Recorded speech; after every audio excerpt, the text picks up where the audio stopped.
Hello, நான் உங்கள் SS. இன்றைக்கி சூப்பரான ஒரு டிஷ் செய்ய போகிறோம்.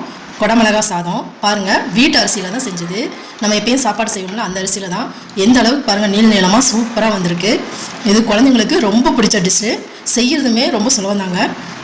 பாருங்கள், இந்த அளவுக்கு நல்லா உதிரியாக சூப்பராக வந்திருக்கு. பாருங்கள், இந்த அளவுக்கு உதிரியாக நீளமாக அரிசி நீளமாக இவ்வளோத்துக்கும் நம்ம வீட்டு சாப்பாட்டில் தான் நான் இது செஞ்சுருக்கேன். இது எப்படி செய்யுதுன்னு பார்க்கலாங்க. அதுக்கு ஒரு கடாய் எடுத்துக்கோங்க. கடாயில் 2 ஸ்பூன் சமையல் எண்ணெய் சேர்த்துக்கோங்க. கொஞ்சம் தாராளமாக கூட சேர்த்துக்கோங்க. 3 ஸ்பூனுக்கு 1 ஸ்பூன் பெருஞ்சீரகம் சேர்த்துக்கோங்க. 3 பச்சை மிளகா, ஒரு பெரிய வெங்காயம் சின்னதாக கட் பண்ணி வச்சுருக்கோம், அதையும் சேர்த்துக்கலாம். சேர்த்துட்டு நல்லா வதக்கி விடுங்க. இந்த டிஷ்ஷு குழந்தைங்களுக்கு ரொம்ப பிடிச்சது. நமக்கு என்ன டிஃப்ரெண்ட்டாக ஏதாவது செஞ்சு கொடுக்கணும் அப்படின்னு நினச்சோம்னா இந்த மாதிரி செஞ்சு கொடுக்கலாம். அப்புறம் இஞ்சி பூண்டு பேஸ்ட்டு 1 ஸ்பூன் சேர்த்துக்கோங்க. சேர்த்துட்டு நல்லா ஒரு தடவை கலந்து விடுங்க. அந்த பச்சை வாடை போகிற அளவுக்கு நல்லா வதக்கி விடுங்க. வீட்டில் இப்போ லீவில் இருக்கிற பிள்ளைங்க ஏதாவது டிஃப்ரெண்ட்டாக சாப்பிட்ணுன்னு ஆசைப்படுவாங்க. அதனால் இந்த மாதிரி ஏதாவது ஒரு டிஷ் நம்ம டிஃப்ரெண்ட்டாக செஞ்சு கொடுத்தோன்னா பிள்ளைங்களும் இன்ட்ரெஸ்ட்டாக சாப்பிடுவாங்க. இந்த மாதிரி டிஃப்ரெண்ட்டாக செஞ்சு கொடுத்தோன்னா குழந்தைங்க விரும்பி சாப்பிடுவாங்க. நல்லா இஞ்சி பூண்டு நல்லா வதங்கினதுக்கப்புறம் வெட்டி வச்சுருக்கிற 2 குடமிளகா பொடியாக கட் பண்ணி வச்சுருக்கேன், அதையும் சேர்த்துக்கலாம். கொஞ்சம் பெருசாக இருந்துச்சுன்னா பிள்ளைங்க அதை அப்படியே எடுத்து வச்சுருவாங்க. அது இல்லாமல் நம்ம முழுசாக இருந்தாலுமே அதை எடுத்து வச்சுருவாங்க. அதனால் பிள்ளைங்க சாப்பிட்றதுனால இதை ஒரு 2 நிமிஷம் நல்லா குக் பண்ணிடுங்க.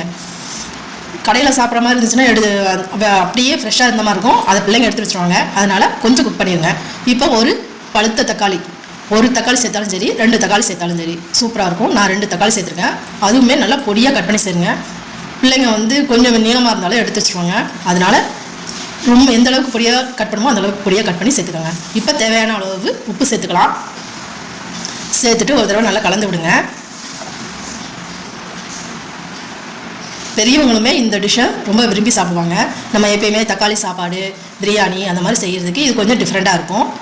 இப்போ இதில் ஸ்பைசஸ் சேர்த்துக்கலாம். 1 ஸ்பூன் சீரகத்தூள், 1/4 ஸ்பூன் மிளகுத்தூள், 1/4 ஸ்பூன் மஞ்சத்தூள்,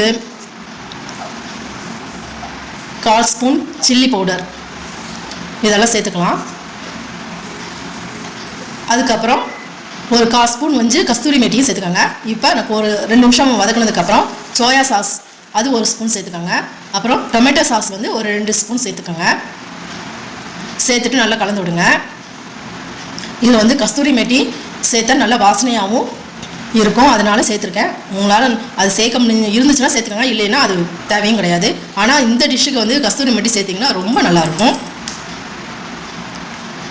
2 நிமிஷம் குக் பண்ணால் போதும். அதுக்கப்புறம் நம்ம வடித்து வச்சுருக்கிற சாதத்தை இதில் புளி சாதத்துக்கு, லெமன் சாதத்துக்கு எப்படி நம்ம கலந்து விடுவோமோ அதே மாதிரி இதையும் கலந்து விட்டுக்கலாம். பாருங்கள், சூப்பரான குடமிளகா சாதம் ரெடி. இது குழந்தைங்களுக்கு ரொம்ப பிடிச்ச சாதம். செய்கிறது ரொம்ப சிம்பிள் தாங்க. தேங்க்யூ ஃபார் வாட்சிங். ஷேர் பண்ணுங்கள், லைக் பண்ணுங்கள், சப்ஸ்கிரைப் பண்ணுங்கள். தேங்க்யூ.